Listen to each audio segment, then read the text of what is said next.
अगर बीजेपी ने 14 विधायकों के टिकट काटे तो आप दूसरी बार देखिए एक अनूठा हम चुनाव देख रहे हैं जिसमें गठबंधन में चुनाव चिन्ह किसी का, प्रत्याशी दूसरी पार्टी का, और ये शायद पहली बार ऐसा हम लोग देख रहे हैं।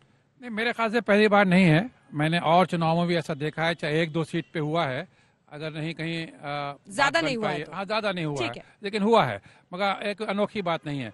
दूसरा ये है कि जो ये वेस्टर्न यूपी जिसमें हम आप खड़े हैं, अलीगढ़ में खड़े हैं, और यहाँ इगदास है और बराबर में खैर है, और फिर आप आगे चले जाइए मेरठ है, ये जयंत चौधरी की भी एक डू एंड डाई की जंग है अपने करके कि ये वो पहला चुनाव है जो कल्याण सिंह और अजीत चौधरी के बिना हो रहा है। पहला चुनाव अगर हम उत्तर प्रदेश का देखें, अजीत सिंह भी नहीं है, दोनों की ही डेथ हो गई है, और एक बहुत बड़ा इलाका है मेरठ से लेकर सहारनपुर जहां पर अजीत सिंह का एक वर्चस्व रहता था।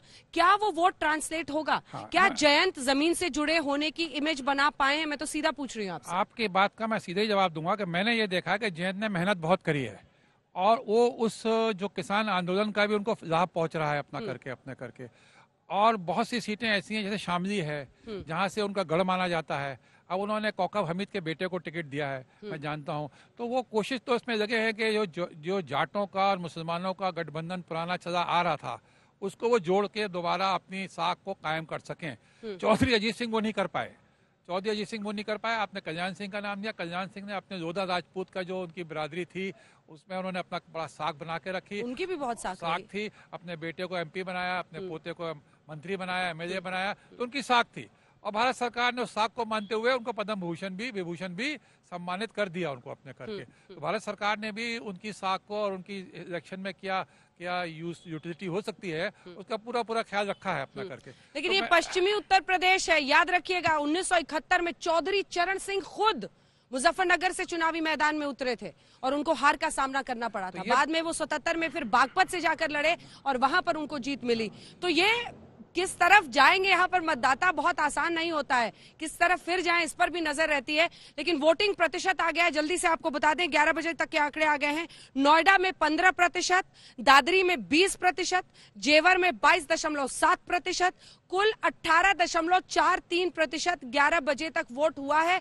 हमारी भी अपील रहेगी आज तक के जरिए, मतदान सबसे बड़ा योगदान है लोकतंत्र में, और इसीलिए आपको अपना वोट और उसका इस्तेमाल जरूर करना चाहिए। जिन 58 सीटों पर पश्चिमी उत्तर प्रदेश में वोटिंग इस वक्त हो रही है उस पर आप अपना वोट जरूर डालें। कुमार अभिषेक कैराना से हमारे साथ बने हुए, मौसमी हमारे साथ लगातार बनी हुए, तमाम हमारे सहयोगी अलग अलग जगहों से हमारे साथ बने हुए। अभिषेक, एक बार फिर से आपके पास आते हुए, जिसका मैं जिक्र कर रही थी, अगर हम चित्रा भी हमारे साथ जुड़ी हुई हैं, चित्रा मुजफ्फरनगर से जुड़ी हुई हैं।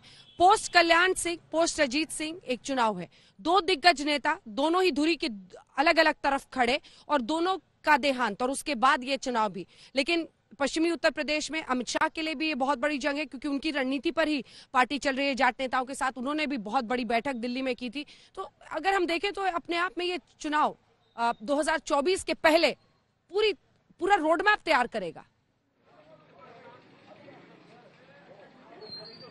बिल्कुल सही कहा अंजना आपने कि पूरा का पूरा रोड मैप, क्योंकि बीजेपी की ओर से भी अपनी पूरी ताकत यहां पर लगा कर रखी गई है, और यकीनन 2017 में जिस कमाल का प्रदर्शन बीजेपी की ओर से किया गया था, 2022 में उस प्रदर्शन को दोहराना चाहती है भारतीय जनता पार्टी।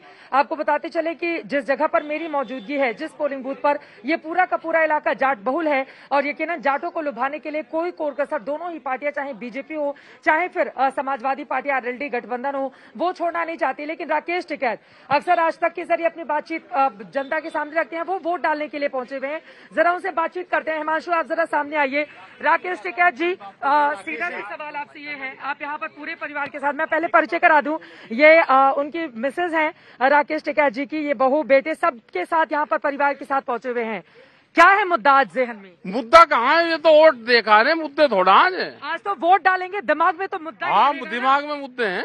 राजनीति पूरी करते हैं, लेकिन कहते हैं राजनीति से हम देखो राजनीति से दूर है। हाँ। अगर वोट डालनी भी देश में राजनीति है तो देखिए, ये तो सबको करने का अधिकार है। जिस तरह की बातें आप करते हैं, यकीनन वोट डालना चाहिए, लेकिन आज दिमाग में क्या है, क्या सोच है? दिमाग में पूजा पाठ करके निकले हैं कि आज वोट डालने के लिए? हाँ, वोट डालने के लिए भाई, कामयाब भी हो। देखिए, मुस्कुराहट इनकी बहुत कुछ कहती है। उनकी मिसेस हैं, बहुत बिल्कुल राकेश जी जैसा ही बोलती हैं, ऐसे बात करते हैं। आप बताइए, आपके ज़हन में क्या मुद्दा है आज?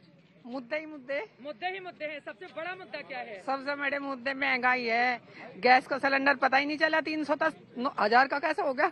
राकेश जी, जब यहाँ पर आ रहे थे आप पूरे परिवार के साथ, क्या सिखा, मतलब घर में तो आप ही की चलती है, भले ही ये नहीं, क्या सिखाते, हम तो सीखते ही नहीं, एक दूसरे को सिखाते ही नहीं, एक दूसरे को नहीं ना सिखाते हैं। ना हम बात करते उठ के घर में, वोट की कोई बात नहीं करता, कोई सब कुछ बहुत अच्छा है। हाँ सब अच्छा है। उनके परिवार के लोग हैं, उनकी बहुएं आप बातचीत करते हैं, आपके जहन में क्या मुद्दा है?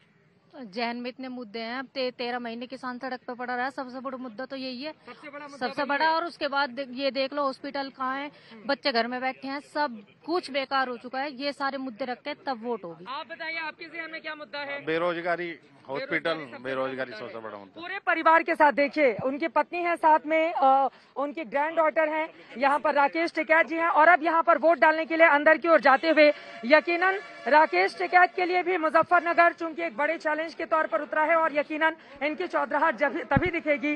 बीजेपी को लेकर जिस तरह से खुले तौर पर ये अपनी बातें और नाराजगी प्रकट करते रहे हैं, लेकिन आज अपने वोट का मताधिकार का प्रयोग करते हुए यकीनन मुजफ्फरनगर की जनता को तय करना है कि वो किसके पक्ष में मतदान करती है। लेकिन मुद्दे बहुत सारे हैं, मुद्दा किसानों का है, मुद्दा जिन्ना का है, मुद्दा इस बात का भी है कि यहाँ पर सुरक्षा व्यवस्था, जिसको लेकर बीजेपी बार बार इस बात का दावा करती है कि देखिए कानून व्यवस्था के मुद्दे पर हमारी सरकार ने जो काम किया है उसमें पूरी तरह से हम सफल रहे, और उसी मुद्दे को आज जनता अपने जहन में डालकर यहाँ पर वोटिंग के लिए आएगी। तो एक एक करके तमाम वीवीआईपी जो लोग हैं उनके आने जाने का सिलसिला जारी है। बीजेपी बहुत दिलचस्प लड़ाई है, बहुत दिलचस्प लड़ाई है मुजफ्फरनगर की।